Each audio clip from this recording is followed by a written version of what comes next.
നമസ്കാരം, evening business ന്യൂസിലേക്ക് സ്വാഗതം. ആദ്യം നോക്കാം പ്രധാന വാർത്തകൾ. ചില്ലറ പണപ്പെരുപ്പം 8 വർഷത്തെ ഏറ്റവും താഴ്ന്ന നിലയിൽ. ഭക്ഷ്യവസ്തുക്കളുടെ വിലയിലും ഇടിവ്.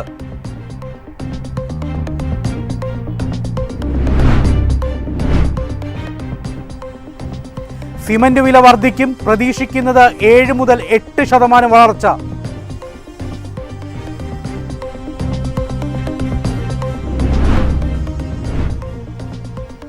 അമേരിക്ക ചൈന വ്യാപാര യുദ്ധത്തിന് താൽക്കാലിക വിരാമം. ചൈനീസ് ഉൽപ്പന്നങ്ങൾക്കുള്ള അധിക തീരുവ 3 മാസത്തേക്ക് മരവിപ്പിച്ചു.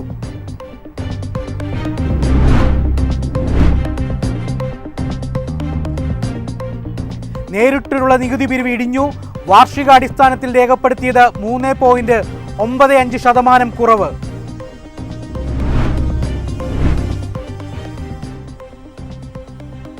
ഇൻഷുറൻസ് കമ്പനികളിലെ വിദേശ നിക്ഷേപ പരിധി ഉയർത്തുന്നത് തൊഴിലവസരങ്ങൾ സൃഷ്ടിക്കും. കൂടുതൽ വിദേശ കമ്പനികളെ വിപണിയിലെത്തിക്കുമെന്നും റിപ്പോർട്ട്.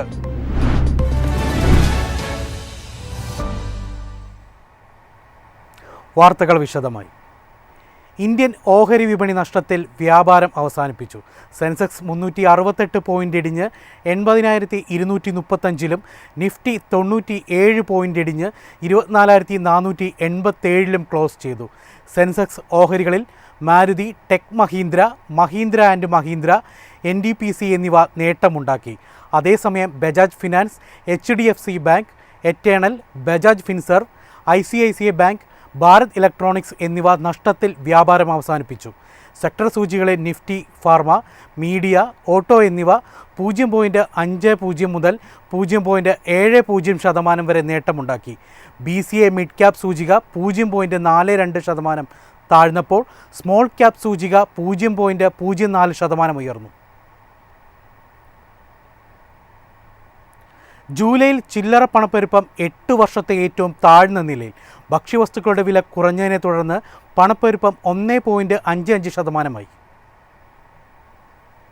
കേന്ദ്ര സർക്കാർ പുറത്തിറക്കിയ കണക്കുകൾ പ്രകാരം ഉപഭോക്തൃ വില സൂചിക CPI അളക്കുന്ന ചില്ലറ പണപ്പെരുപ്പം ജൂലൈയിൽ 1.55% കുറഞ്ഞു.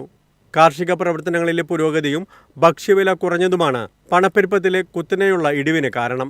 പണപ്പെരുപ്പ പ്രവചനം 3.7% നിന്ന് 3.1% റിസർവ് ബാങ്ക് പരിഷ്കരിച്ചു. യഥാർത്ഥ GDP വളർച്ച 6.5% നിലനിർത്തി. 2026 സാമ്പത്തിക വർഷത്തിലെ ശരാശരി CPI പണപ്പെരുപ്പം 3.0 മുതൽ 3.2% SBI പ്രവചിക്കുന്നു. ഇത് RBIയുടെ എസ്റ്റിമേറ്റായ 3.7%-ത്തേക്കാൾ വളരെ കുറവാണ്. കൂടാതെ 2025 സാമ്പത്തിക വർഷത്തിൽ രേഖപ്പെടുത്തിയ ശരാശരി 4.6%-ത്തേക്കാൾ വളരെ താഴെയുമാണ്.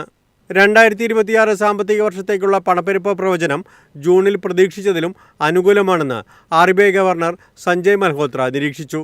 റിസർവ് ബാങ്കിൻ്റെ പണപ്പെരുപ്പം നേരത്തെ പ്രവചിച്ചതിനേക്കാൾ വളരെ കുറവാണെങ്കിലും ഭക്ഷ്യവസ്തുക്കളുടെ, പ്രത്യേകിച്ച് പച്ചക്കറികളുടെ വിലയിലെ ചാഞ്ചാട്ടമാണ് ഇതിന് പ്രധാന കാരണമെന്ന് RBIയുടെ പണനയ സമിതി അഭിപ്രായപ്പെട്ടു.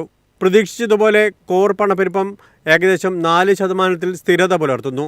2026 സാമ്പത്തിക വർഷത്തിലെ 4ാം പാദത്തിലും അതിനുശേഷവും CPI പണപ്പെരുപ്പം 4% മുകളിൽ ഉയരാൻ സാധ്യതയുണ്ടെന്ന് RBI അറിയിച്ചു. News desk, MyFin TV. Cement വില വർദ്ധിക്കുമെന്ന റിപ്പോർട്ട്. 7 മുതൽ 8% വളർച്ചയാണ് പ്രതീക്ഷിക്കുന്നത്. സിസ്റ്റമാറ്റിക്സ് റിസർച്ചിൻ്റേതാണ് റിപ്പോർട്ട്. മാധ്യമം അനുഭവപ്പെടുന്നുണ്ടെങ്കിലും വർഷത്തിന്റെ അവസാന പകുതിയിൽ സിമന്റ് മേഖല നേട്ടത്തിലെത്തുമെന്ന് പ്രതീക്ഷിക്കുന്നതായി റിപ്പോർട്ട് പറയുന്നു. അടിസ്ഥാന സൗകര്യ പദ്ധതികളിൽ നിന്നും നഗരഭവന നിർമ്മാണത്തിൽ നിന്നുമുള്ള ശക്തമായ ആവശ്യം, കുറഞ്ഞ ഇൻപുട്ട് ചെലവുകൾ, ഹരിത വൈദ്യുതിയിൽ ശ്രദ്ധ കേന്ദ്രീകരിക്കൽ എന്നിവയാണ് ഇതിന് കാരണമാകുന്നത്. 2026 സാമ്പത്തിക വർഷത്തിന്റെ 2ാം പകുതിയിൽ 7 മുതൽ 8% വളർച്ചയും റിപ്പോർട്ട് പ്രവചിക്കുന്നു. കഴിഞ്ഞ ഓഗസ്റ്റിൽ സിമന്റ് വില മുൻമാസത്തെ അപേക്ഷിച്ച് മാറ്റമില്ലാതെ തുടർന്നു. മൺസൂൺ നിർമ്മാണ പ്രവർത്തനങ്ങൾ വിൽപ്പന ദുർബലമാക്കുകയും കമ്പനികൾക്ക് വില ഉയർത്താനോ നിലനിർത്താനോ ഉള്ള കഴിവ് പരിമിതപ്പെടുത്തുകയും ചെയ്തു. മേഖലാടിസ്ഥാനത്തിൽ കിഴക്കൻ വിപണിയിലെ ആവശ്യം നേരത്തെയുള്ള മഴ കാരണം കുത്തനെ ഇടിഞ്ഞു. വില ഒരു ബാഗിന് 350 രൂപയിൽ സ്ഥിരമായി തുടർന്നു. തെക്കൻ മേഖലയിൽ മൺസൂൺ ഉണ്ടായിരുന്നിട്ടും വില ഒരു ബാഗിന് 10 രൂപ കുറച്ചു. അടുത്ത പാദത്തിൽ ഒരു ബാഗിന് 5 മുതൽ 10 രൂപയുടെ വില വർധന പ്രതീക്ഷിക്കുന്നു. മധ്യമേഖലയിൽ വില ഒരു ബാഗിന് 5 രൂപ കുറഞ്ഞു. അതേസമയം വടക്കൻ മേഖലയിൽ വില ഒരു ബാഗിന് 365 രൂപയിൽ മാറ്റമില്ലാതെ തുടർന്നു. News desk MyFin TV. നേരിട്ടുള്ള നികുതി പിരിവ് ഇടിഞ്ഞു. വാർഷികാടിസ്ഥാനത്തിൽ 3.95% കുറവ് സംഭവിച്ചിരിക്കുന്നത്. ഏപ്രിൽ 1 മുതൽ ഓഗസ്റ്റ് 11 വരെയുള്ള കാലയളവിൽ ഇന്ത്യയുടെ നേരിട്ടുള്ള നികുതി പിരിവ് വാർഷികാടിസ്ഥാനത്തിൽ 3.95% കുറഞ്ഞ് 6.64 ട്രില്യൺ രൂപയായി. ഈ കാലയളവിൽ നൽകിയ നികുതി റീഫണ്ടുകളിലെ വർധനവാണ് പ്രധാന കാരണം. മൊത്തത്തിൽ റീഫണ്ടുകൾ കണക്കാക്കുന്നതിന് മുമ്പ് നേരിട്ടുള്ള നികുതി പിരിവ് 7.99 ലക്ഷം കോടി രൂപയായിരുന്നു.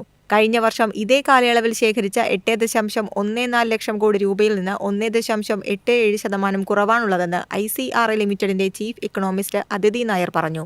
ഈ സാമ്പത്തിക വർഷത്തിൽ ഇതുവരെ നൽകിയ നികുതി റീഫണ്ടുകൾ 9.81% ഉയർന്ന് 1.35 ലക്ഷം കോടി രൂപയായി. ഏപ്രിൽ 1 ഓഗസ്റ്റ് 11 ഇടയിൽ മൊത്തം നേരിട്ടുള്ള നികുതി പിരിവ് 7.99 ലക്ഷം കോടി രൂപയായിരുന്നു. മുൻ വർഷത്തെ ഇതേ കാലയളവിൽ 8.14 ലക്ഷം കോടി രൂപയിൽ നിന്ന് 1.87% കുറവ്. നടപ്പു സാമ്പത്തിക വർഷത്തിൽ സർക്കാർ 25.20 ലക്ഷം കോടി രൂപയുടെ നേരിട്ടുള്ള നികുതി പിരിവ് ലക്ഷ്യം വെച്ചിട്ടുണ്ട്. ഇത് മുൻ വർഷത്തെ അപേക്ഷിച്ച് 12.7% വർധനവ് ലക്ഷ്യമിടുന്നു. നടപ്പു സാമ്പത്തിക വർഷത്തിൽ STT-യിൽ നിന്ന് 78,000 കോടി രൂപ സമാഹരിക്കാനും സർക്കാർ പദ്ധതിയിടുന്നു. News desk MyFin TV. Insurance കമ്പനികളിലെ വിദേശ നിക്ഷേപ പരിധി 100% ഉയർത്തുന്നത് തൊഴിലവസരങ്ങൾ സൃഷ്ടിക്കുമെന്ന് ധനമന്ത്രി. ഇത് കൂടുതൽ വിദേശ കമ്പനികളെ വിപണിയിലെത്തിക്കും. മെച്ചപ്പെട്ട സാങ്കേതിക വിദ്യകളുടെ സഹായത്തോടെ വേഗത്തിലുള്ള ക്ലെയിം പ്രോസസ്സിംഗിലേക്ക് നയിക്കും. അതുവഴി ചെലവ് കുറയ്ക്കുകയും മേഖലയുടെ മൊത്തത്തിലുള്ള കാര്യക്ഷമത വർദ്ധിപ്പിക്കുകയും ചെയ്യുമെന്ന് കേന്ദ്ര ധനമന്ത്രി നിർമ്മല സീതാരാമൻ പറഞ്ഞു. കഴിഞ്ഞ ഫെബ്രുവരി 1 കേന്ദ്ര ബജറ്റിൽ ഇന്ത്യൻ ഇൻഷുറൻസ് കമ്പനികളിലെ വിദേശ നിക്ഷേപ പരിധി 74% നിന്ന് 100% ഉയർത്തുമെന്ന് പ്രഖ്യാപിച്ചിരുന്നു. സുരക്ഷ, ലിക്വിഡിറ്റി, നിയന്ത്രണ മേൽനോട്ടം എന്നിവയിൽ ശക്തമായ ഊന്നൽ നൽകിയാണ് ഇൻഷുറൻസ് കമ്പനികളുടെ നിക്ഷേപത്തെ നിയന്ത്രിക്കുന്നത്. നിക്ഷേപത്തിന് അനുവദനീയമായ സമയം, രീതി, രൂപം, വ്യവസ്ഥകൾ, ഉപകരണങ്ങൾ എന്നിവ നിയമം വ്യവസ്ഥ ചെയ്യുന്നു. Insurance regulatory and development authority of India IRDAI വ്യക്തമാക്കിയിട്ടുള്ള സർക്കാർ സെക്യൂരിറ്റികളിലും മറ്റ് അംഗീകൃത സെക്യൂരിറ്റികളിലും ഒരു നിശ്ചിത ശതമാനം ഫണ്ട് നിക്ഷേപിക്കാൻ ഇൻഷുറൻസ് കമ്പനികൾ നിർബന്ധിതരാണ്.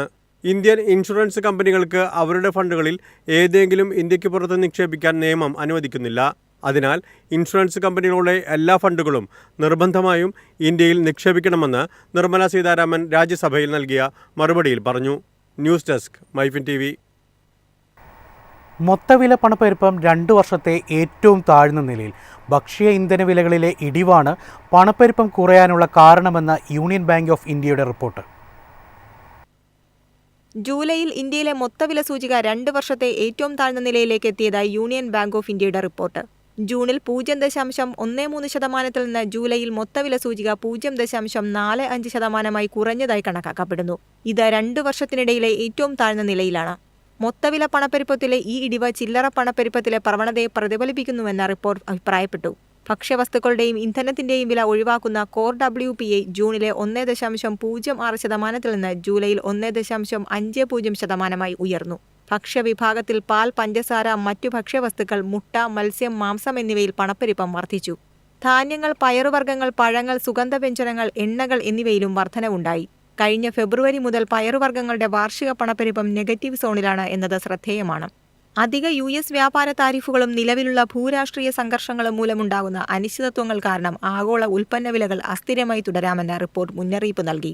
ആഭ്യന്തരമായി മൺസൂൺ രീതികളും കാലാവസ്ഥാ വ്യതിയാനവുമായി ബന്ധപ്പെട്ട തടസ്സങ്ങളും ശ്രദ്ധിക്കേണ്ട പ്രധാന ഘടകങ്ങളായി തുടരുന്നു. അവ വിതരണ ശൃംഖലയെ ബാധിക്കുകയും ഹ്രസ്വകാലത്തേക്ക് മൊത്തവില പണപ്പെരുപ്പത്തെ സ്വാധീനിക്കുകയും ചെയ്യും. News desk MyFin TV. ഇന്നത്തെ സ്വർണം വെള്ളി നിരക്കുകൾ. സംസ്ഥാനത്ത് സ്വർണ്ണവിലയിൽ ഇടിവ്. പവന് 640 രൂപയും ഗ്രാമിന് 80 രൂപയുമാണ് കുറഞ്ഞത്. ഇതോടെ ഒരു പവൻ സ്വർണത്തിന് 74,360 രൂപയും ഗ്രാമിന് 9,295 രൂപയുമായി. 18 ക്യാരറ്റ് സ്വർണ്ണവിലയിലും ഇടിവ് രേഖപ്പെടുത്തി. ഗ്രാമിന് 65 രൂപ കുറഞ്ഞ് 7,630 രൂപയിലാണ് വ്യാപാരം നടന്നത്. വെള്ളിവിലയും കുറഞ്ഞിട്ടുണ്ട്. ഗ്രാമിന് 1 രൂപ കുറഞ്ഞ് 123 രൂപയിലാണ് കച്ചവടം നടന്നത്. പ്രധാന വാർത്തകൾ വീണ്ടും.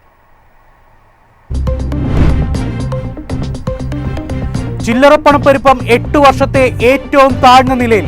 ഭക്ഷ്യവസ്തുക്കളുടെ വിലയിലും ഇടിവ്.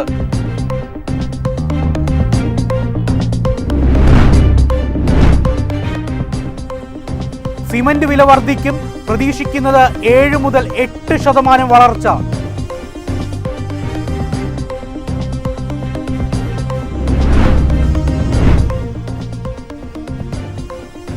അമേരിക്ക ചൈന വ്യാപാര യുദ്ധത്തിന് താൽക്കാലിക വിരാമം. ചൈനീസ് ഉൽപ്പന്നങ്ങൾക്കുള്ള അധിക തീരുവ 3 മാസത്തേക്ക് മരവിപ്പിച്ചു.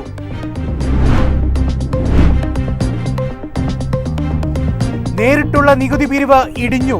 വാർഷികാടിസ്ഥാനത്തിൽ രേഖപ്പെടുത്തിയത് 3.95% കുറവ്.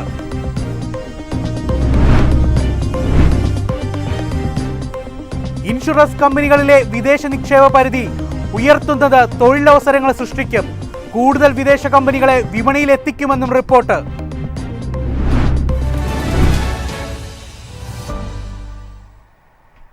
ഇതോടെ ഈവനിംഗ് ബിസിനസ് ന്യൂസ് സമാപിക്കുന്നു. നമസ്കാരം.